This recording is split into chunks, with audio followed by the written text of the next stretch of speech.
دانش کے الفاظ، حرف فائل دے آواز، لمبی زندگی کے راز۔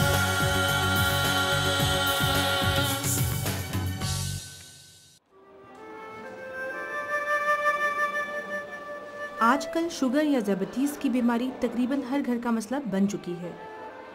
پاکستان میں 25 سال سے زائد 12% لوگ اس بیماری کا شکار ہیں۔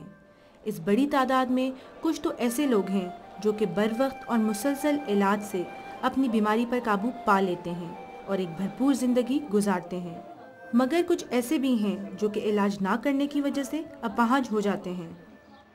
امجد صاحب ان بے شمار افراد میں سے ایک ہیں جنہوں نے شوگر کی بیماری کو سمجھا اور ڈاکٹر کے مشورے پر عمل کرتے ہوئے اس پر بروقت قابو پا لیا۔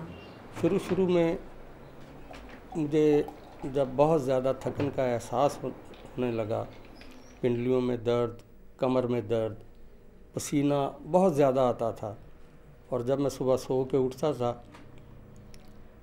تو میرے پاؤں جو ہیں وہ میں زمین پہ رکھنے کے قابل نہیں ہوتا تھا، اتنی درد ہوتی تھی ان میں۔ ڈاکٹر صاحب کو کنسلٹ کیا میں نے، انہوں نے ریفر کیا کہ آپ ٹیسٹ کروائیں۔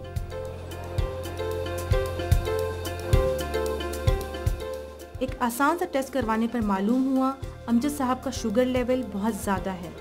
انہیں کوئی خاص تکلیف تو نہ تھی، مگر کمزوری بہت رہتی تھی اور رات کو 3 بار پیشاب آتا۔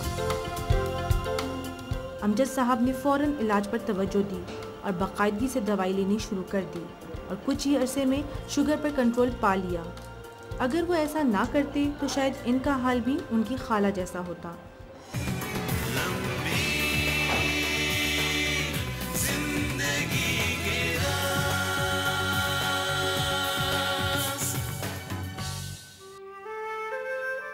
امجد صاحب کی خالوں کو بھی اتنے ہی عرصے سے شوگر ہے جتنے عرصے سے امجد صاحب کو، مگر انہوں نے علاج پر بروقت توجہ نہ دی۔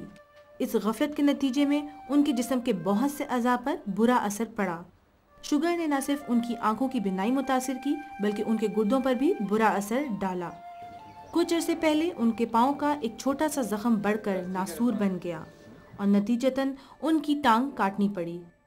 اگر امجد صاحب کی خالہ بھی اپنی بیماری کے علاج پر توجہ دیتی تو شاید انہیں آج یہ دن نہ دیکھنا پڑتا۔ آج سے 20 سال پہلے جب میں شوگر کے مرض میں مبتلا ہوا تو میں نے عہد کر لیا تھا کہ میرا حال ان جیسا نہیں ہونا چاہیے، لہٰذا میں نے ڈاکٹر کی ہدایت کے مطابق دوا، ورزش اور غذا کے ساتھ اس مجھ مرض پہ قابو پا لیا۔ چاہے وہ گولی ہے یا ٹیکہ ہے، باقاعدگی سے لگائیں اور ان کی ہدایات کے مطابق لیں، کم یا زیادہ اپنے آپ سے نہ کرنے کی کوشش کریں۔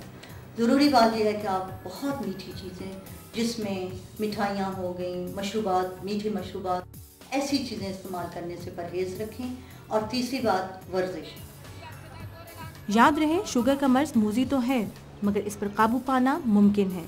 سب سے پہلے تو یہ ضروری ہے کہ آپ شوگر کی علامات کو جانیے۔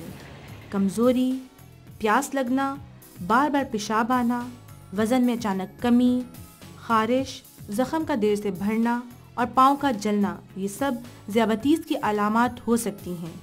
کسی بھی علامت کے ہونے کی صورت میں ڈاکٹر سے رجوع کریں۔ شوگر سے بچنے کے لیے مناسب غذا اور ورزش کو اپنا معمول بنائیں، دوا باقاعدگی سے استعمال کریں اور امجد صاحب کی طرح ایک بھرپور اور خوش و خرم زندگی گزاریں۔